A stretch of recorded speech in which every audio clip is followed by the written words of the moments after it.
Hello friends, நம்ம வந்து அமேசானில் வந்து லிஸ்டிங் பண்ணியிருந்தோம். ஸோ நம்மளுக்கு ஃபஸ்ட்டு ஆர்டர் வந்துச்சு. ஸோ அதை நான் காட்டலை, பேக்கிங் வீடியோஸ் எல்லாமே. ஆனால் ஒரு பெரிய ஏமாற்றங்க. ஃபஸ்ட்டு ஆர்டரே நம்மளுக்கு ரிட்டன் வரும் அப்படின்றது பெரிய பெரிய ஏமாற்றம் நம்மளுக்கு. சரி, பொருள் வந்திருக்கான்னு பார்ப்போம் அப்படின்னு சொல்லிட்டு நானும் செக் பண்ணி எல்லாமே இது பண்ணுறேன். அதுலேயும் இன்னொரு பெரிய ஏமாற்றம் என்ன அப்படின்னா, 9 குவான்டிட்டி கொடுத்த இடத்துல 6 குவான்டிட்டி தாங்க இருக்குது.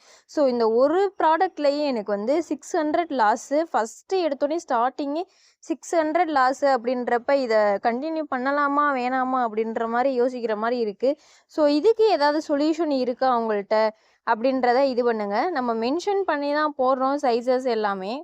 அப்படியும் ஏன் ஸ்மால் சைஸ்ன்னு சொல்லி ரிட்டன் போடுறாங்கன்னே எனக்கு தெரியலை. நம்ம அனுப்பும்போது பேக்கிங் வந்து சூப்பராக பண்ணி கொடுத்துருப்போம், பபிள் ரேப்லாம் போட்டு. ஆனால் வரையில் எந்த மாதிரி வருதுன்னு சொல்லிட்டு நீங்களும் பாருங்கள். இப்போ இந்த லாஸை நான் எப்படி சரி கட்டுறதுனே தெரியல. உங்களுக்கு தெரிஞ்சால் கமெண்ட் பண்ணுங்கள். தேங்க்யூ.